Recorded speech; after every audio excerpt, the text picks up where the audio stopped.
this is Jay Case. And Carson Savick. And we're here at the, well, I think the sign can tell you.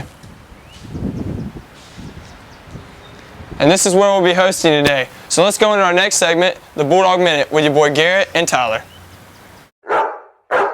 Saturday night to win a district championship. They will host Trinity Catholic this week. Both boys and girls soccer team won districts, but unfortunately fell in regionals.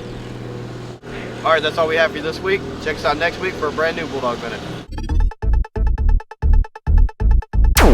Hey there, this is Jay Case. I'm reporting for the MVD segment of the week. Tennis here at Swanee High School has always been an underlying sport, never really been recognized for their achievements. But recently, tennis has become a powerhouse here at Swanee High School. Last year, the girls made it all the way as regional runner-ups and district champions, and the boys, only losing once to Wakulla, became the district runner-ups. Now this year they're looking to make it even further in the playoffs with their new coach Kim Boatwright. I sat down with her earlier this week to have an interview. All right, Swanee High School, I'm here with Miss Kim Boatwright, who was recently hired as the new tennis coach, and I've prepared a couple questions for her, so let's talk to her. So Miss Boatwright, how does it feel to be the new coach? My first reaction to being hired as a tennis coach was excitement, of course, excited to have the opportunity to coach such fine young men and women. And I am just truly honored to have the opportunity to work with these boys and girls at Swanee High School. All right. What are your goals for both the boys and the girls this season? I have some short and long-term goals for the tennis team this year. The short-term goals basically are to try to encourage the boys and girls to work together closer as a team. And we also traditionally have not been great net players, so I hope to try to work with them on their net play. Long-range goals are, of course, for us to win the district for both boys and girls and be able to qualify for state for the first time in Swanee High School history. How unique is it to be coaching a team with 8 returning seniors? It's very unique to be returning 8 seniors out of 10 returning players from last year. Of course, I'm going to be looking to these seniors to step up to the plate, to play well individually and as a team, and definitely looking toward them as leaders on my team this year. What matchups are you looking at to be special this season? The matchups for this year definitely going to be Wakulla High School. They are still in our district, and based on our pairings for this year, we're going to be in the district with Wakulla, Rickards, and Godby High School. And Wakulla will be our biggest challenge in the district. Outside the district, Columbia High School is always a huge rival for Swanee High School, and it's no different for tennis. All right, world, that was your interview with Miss Kim Boatwright, the new Swanee High School tennis boys and girls coach. So make sure y'all come and watch them, because there are 8 returning seniors, and they're going to be a big force to reckon with in the districts, the regionals, and even the state playoffs. So make sure y'all come out and support them this year. Thanks, Garrett and Tyler. Let's hop into our next segment, A Word at Swanee High with TJ Vickers. That's me.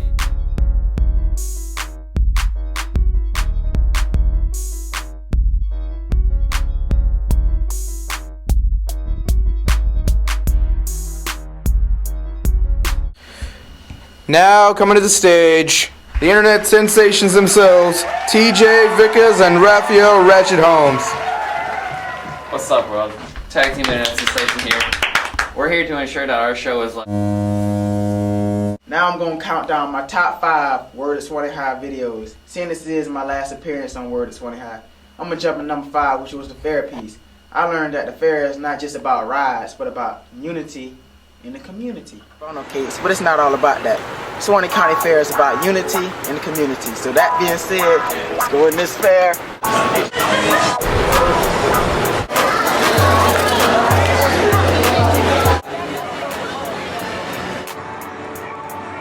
And number 4 was Veterans Day. Veterans Day piece gave us a newfound respect for veterans. I mean, after all, without veterans, we wouldn't be here right now. And what was your job there? Out there. I was an aircraft maintenance chief. And what was your job? My job was... And number 3 had to be high school game day, because it's not often where I get both of my boys on the video with me. First ones to do the high school game day, you know. High school game day was a lot of fun, you know. Got to act like Lee Corso, put the headgear on, had the band behind us. Perimeter, it's going to be a long night for them Marines. That's why I'm picking the Bulldogs to win Friday night. And number 2 is pickup lines. I had a lot of fun on this video because, you know, this is what me and TJ do every day, you know, in the hallway, macking, hanging. Hey, baby. You follow me? Hang tag. Oh, where have you been all my life? For the fall you would never regret is falling in love with me. Hey, if you leave. And number 1, this is where the Word of Swanee High empire took off. Let's get into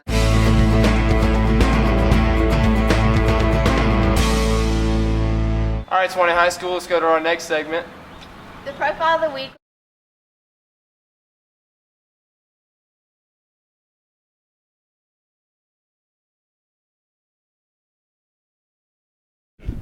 What are your rules regarding these iPods in Okay, the class? iPods have to stay out of sight whenever I'm leading a whole class discussion, okay, but when the students are doing the seat work or working in groups, I allow them to use iPods at that point in time.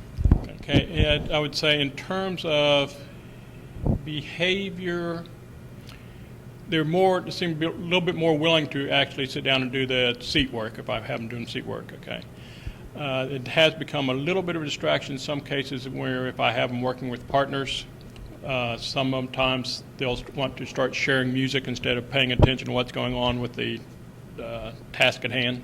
Mr. Kirby, do you allow students to use iPods in class? My policy is there are times when I allow them to use iPods. It depends, like if we're studying for a test or if they're doing silent sustained reading or some certain other circumstances, I allow iPods. I don't have them when I'm lecturing because then they can't hear what I'm saying.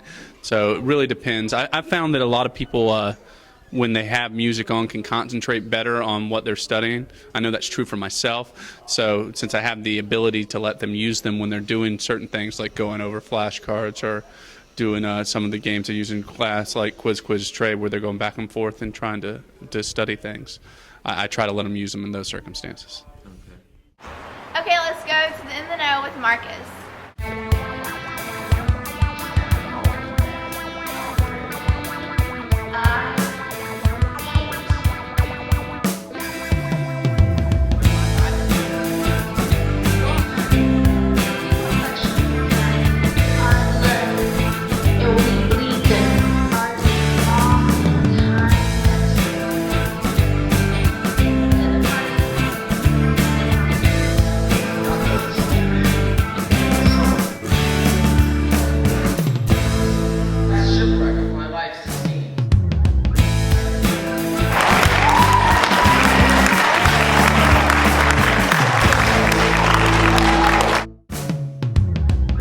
All right, Swanee High School, that's all we got for you this week. Thank you for joining us at the Swanee Museum. We'll see you later. What's going on?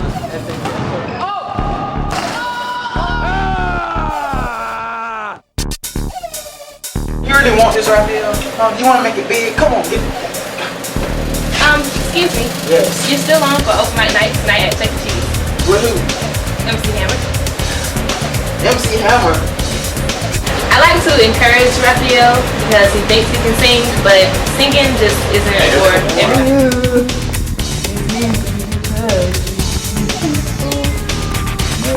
My life. Thank you, everybody.